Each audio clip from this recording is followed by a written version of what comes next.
For the budget, we're going to have both Anthony Piniella and Melanie involved in the presentation, and again, I think we're at the point where we ask the board to adopt the budget tonight. Doesn't mean the process is over. We still have the hearing, the budget vote, but again, I think you'll see that we present a sound budget in many ways. So Melanie will obviously do the lion's share of the talking for the budget, but I wanted to offer a few highlights as we get going on the budget, particularly the first item there. We have been strong advocates in this room, also amongst educators in Western New York and the state, for the elimination of the gap elimination adjustment. And I'm proud to say that our legislature had their ears open and I believe did the right thing by getting rid of the gap elimination adjustment once and for all. The governor's proposal started with, I think, a partial elimination of it, and the legislature allocated over $400 million in their proposal, which ultimately became the approved budget, to eliminate it altogether. So thank you to Senator Ransenhofer and Assemblyman Walter, and I actually have meetings scheduled with them in the upcoming weeks to personally thank them and introduce myself to them as our new superintendent of schools. I know there's some work to be done still with the tax cap. We are one of many districts in the state that actually have a negative tax cap levy this year. So luckily our budget is balanced with very few reductions and no layoffs of staff, and we've maintained our programs. But as we move forward, we know the legislature has been pretty open about the fact that they need to adjust that so people don't end up with a zero tax cap or a negative tax cap moving forward. So I just want to, while most of the news that we offer tonight here will be positive relative to our budget, I want to keep our sights set on the out years, as we've called them, 17, 18, 18, 19. The foundation aid for Amherst is still pretty flat. So what you'll see in Ms. Connolly's presentation is that we got an $11,000 increase approximately from last year to this year. And from the executive proposal to the legislative proposal in the budget, there was no increase at all. So for us, foundation aid remained flat. I'm told that was intentional, that there was districts that had more of their GEA eliminated last year than us. And this year, the average need to wealthy districts had their GEA addressed, but the foundation aid was not. So moving forward, hopefully that levels out and the foundation aid continues to come back to the point where it's supposed to be. This year we are benefiting greatly from about $1.6 million or $1.6 million in building aid increase and over $1 million in our transportation aid increase, which was a result of our 65% increase in transportation costs, as you're well aware of. So we are cautiously optimistic about the future, but we know in talking to capital markets, our financial advisors, that the building aid will come back down to reality and our transportation aid will level off relative to our costs moving forward. So those are a few of the big picture items, and obviously Mrs. Connolly will dive into the details. Thank you. As Mr. Piniella said, the gap elimination, you can faintly see this, but it was restored for 16-17 in its entirety. You can see since 2010, 2011, when that was initially introduced, for Amherst specifically, we've lost over $8.8 million cumulatively in the gap elimination. So we're thankful for that to be gone. As everybody knows, that was introduced by New York State to solve their budget woes. And it's been a number of years since that has turned around, so it was long overdue for sure.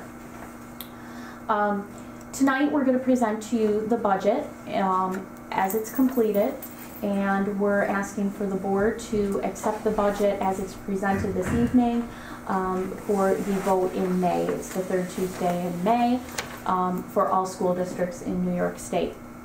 So our property tax levy, you'll see, We do have a tax decrease for 16-17.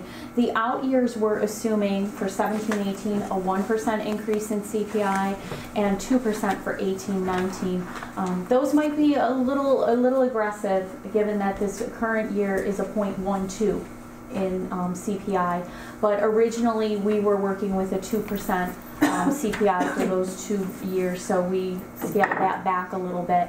And as things become more apparent for those years, obviously, as we have with this budget year and previous years, we will adjust as we get more concrete information. Our pilots are based, our payments in lieu of taxes are based on the current agreements and assessments. The town is working on modifying those. They weren't able to get me any more information on the assessments. So as with other information, we go with what we know at this time. So that is reflected in the budget. It is just our spending plan, if you will. County sales tax, we did actually reduce that number. Currently, year to date, this current year, we're about $48,000, $49,000 behind where we usually are at this point in time. So we did reduce that by $80,000 for next year. And as we all know, fuel prices are low. The Canadian dollar is not favorable for them to come over here to shop. So that is all playing into the lower sales tax revenue. Community Ed, these are all our extra programs, our before and after school program, any extra athletic opportunities, things like that that we run, and those figures are based on our past performance. Interest income remains low. As we all see in our own personal bank accounts at this time, we are experiencing the same thing, the school district. State aid, again, it's based on the proposal, the legislative proposal, and GEA is restored. The building aid, again, 1 year increase, and it is expected to fall back into line for 17-18. And our other revenues, any miscellaneous building permits and things like that, is also based on past performance. So these are all the numbers that reflect those criteria, that information. So our tax levy is expected to go down a 0.48%. So as we talk about the public hearing, we will have some scenarios outlined based on assessments, what that will do to the average homeowner's tax bill. If all things remain the same, assessments, all homeowners and property owners in the district should see a tax decrease in their bill from this year to next year. Again, those are all the numbers. So it's overall a 7.75% increase in revenue for 16-17. Breakdown of the revenues. Again, the majority of our revenues, the main source is our property tax levy. Secondary is our state aid revenues. The next slide you're familiar with, and this is just showing how the trends have changed from the state to the local share of supporting the school district budget. A lot of that is due to the GEA being implemented. On the expenditure side of the budget, in the area of personnel, this includes our substitute costs, professional development, and any staffing needs going forward. Some things that we need to keep in the back of our mind, some new initiatives that the governor introduced with the last New York State budget, minimum wage increase.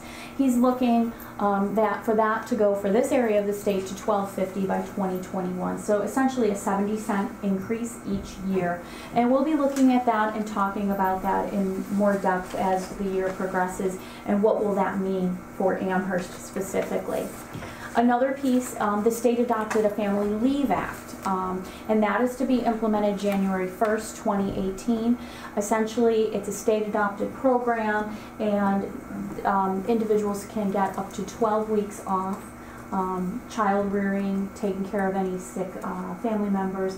One new thing that's different from FMLA, which is the federally mandated program, is that folks can get time off for any military deployment if a spouse is being deployed for military purposes. So we'll be keeping a close eye on that and communicating to the board and to the community specifically what that'll mean for Amherst. Benefits, we know that ERS and TRS, the rates remain high. but they are coming back down. The all-time high was at 20% we recently saw. So hopefully we've turned the corner and we can continue to see decreases in the years to come. But for projection purposes for 17-18 and 18-19, we kept those rates flat. Maybe a little conservative. Hopefully those rates will continue to go down. Health insurance, we have an 8% increase in our health insurance. Workers' compensation, a decrease of 7.29%. And again, general support and instruction, we have usually a 2% increase, and that does continue with our capital outlay grant. And I will talk about that in the next slide, actually, in more detail. And some tuition increases for out-of-district placements that we will be experiencing. BOCES, it has increased based on participation, and they have a small cost structure increase as well. This does include some strategic planning for the district and an innovation lab and some improvements that we're going to be doing in there, purchasing some equipment from BOCES, etc. And the future year projections have been modified to reflect better on our past trends in that particular category. Transportation, we had our contract begin this current year. We saw the price increase, and now those are capped to 1.5%. And we also have to add in the fuel costs, but hopefully those will stay low. We also reconfigured some of our small bus structures, and that rendered some savings to the district as well. Debt service, again, we see an increase on that based on the past and projected borrowings for our capital improvements, but it is offset by the building aid revenue from New York State. So the capital outlay grant, this is for small projects up to $100,000. This next year will actually be the third year that we're doing this. And schools can do one per school year, and it's tied in with the budget. So as long as this budget passes, we do have voter approval to appropriate that amount. Does require a certified architect. The good news is it's reimbursable at our building aid ratio, so basically it costs us, the net cost is $22,000 to get $100,000 worth of work done. So we do wish to continue that. Our projected expenditures, you can see overall for 16-17 a 3.77% increase budget to budget. And that includes all of the categories that we just reviewed there. The next is a pie chart that will show the breakdown of the expenses. Again, I always say this, but it's a good reminder. 75% of a typical school district's budget is personnel and benefits associated with those personnel. So the comparisons of the revenues to the expenditures. As you can see tonight, we're presenting to the board for consideration a balanced budget of $55,650,245. We need to focus on these out years though. You can see $1.83 million for those years. Again, due to the bubble of the building aid, those are coming back. So we will continue to look at those and keep those in mind as we move forward. Also, with this budget, I know I've said it in the past, but I'll say it again, this does not include any appropriation of reserves or fund balance in this particular budget for this particular year, 16-17. However, we need to remind everybody that the board did appropriate $1.9 million in this current year, 15-16, and that was mainly due to the tremendous increase we saw in transportation costs of over 60%. So some of the personnel savings reflected in the numbers that you did see. We do have some retirement salary breakage, and it'll be some central office restructuring as well that will render some savings. This next screen, this comes from the New York State School Report Card, the fiscal supplement, and we do have to publish this every year, but I think we really need to commend the district to show that, you know, we're providing stable programs, good programs, and we're doing it cost effectively. You can see here Amherst, $16,469 total expenditure per pupil. A similar district to Amherst, $20,538. The New York State average is $21,812. I'm going to turn it over to Mr. Piniella at this point to talk about these next two slides. Just to illustrate what Mrs. Connolly's talking about here, if you were to take the previous slide and calculate it out for our per pupil compared to the similar schools in the average need resource capacity, our budget would be 12 million higher if we were spending at the rate that similar schools were per pupil. So that illustrates, I think, in bold letters there, how cost effective we've been as a district and a board. And we do this on a night where we're honoring our students and teachers of the month. We can see that it's money that we're spending is well spent, because we definitely get a lot of bang for our buck in the programs we offer and the outcomes that we achieve. So if you're skeptical about how those calculations are done, you take the difference between the per pupil from similar schools to ours, that amounts roughly $4,000, times an enrollment of 3,000 students, including UPK and pre-K for the year 13-14, and that's where you derive the $12.2 million difference. So I think it's a nice reminder of how responsible we are as a school district, and it also serves as an opportunity for us as we look to the future. I know many of you here are on the Capital Construction Committee, and we'll be talking about the potential for a project down the road. That opportunity in front of us to improve our facilities will allow us to continue to offer cost-effective education in top-notch facilities with high-quality educators. So that's a nice reminder for us all.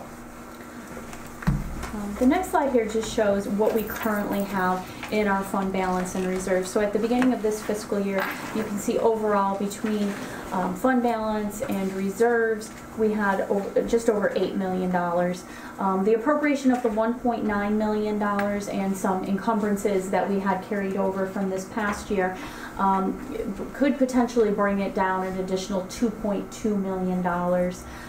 So our ending balance for June 30th could potentially be $5.7 million if we spend everything that was appropriated in the budget for 15-16. The next slide here, again, just a good testament of how we contain our costs. Back in 14-15, Governor Cuomo required all school districts and municipalities to come up with a government efficiency plan.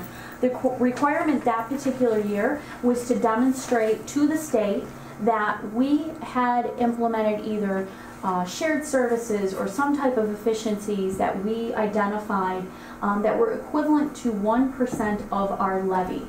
So you can see, if you go back, our levy is about $33 million.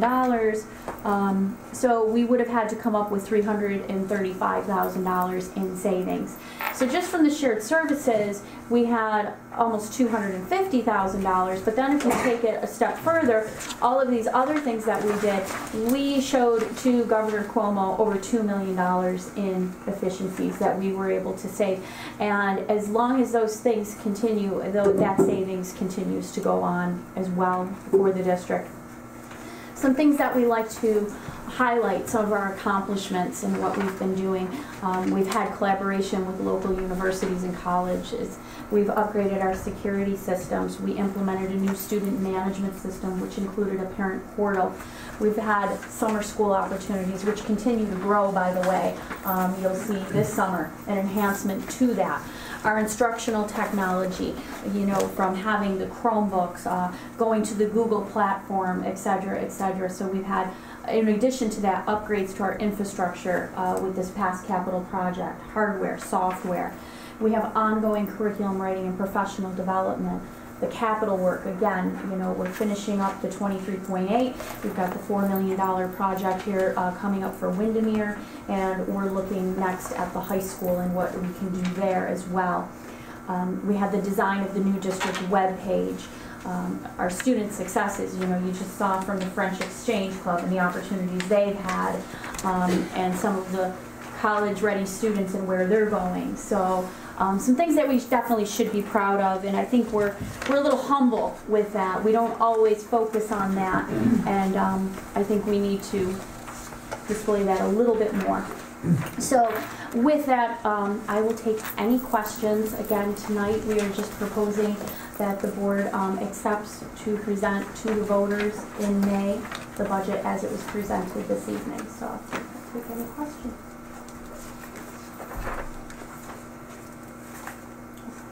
Thank you. Thank you. We really lucked out with not having to. We really did. We really did. Cut any programs or anything given that negative tax cap. So Right. Definitely some thanks go to our lawmakers, and thank you very much for putting that very nice budget together. Yeah, it was a good year.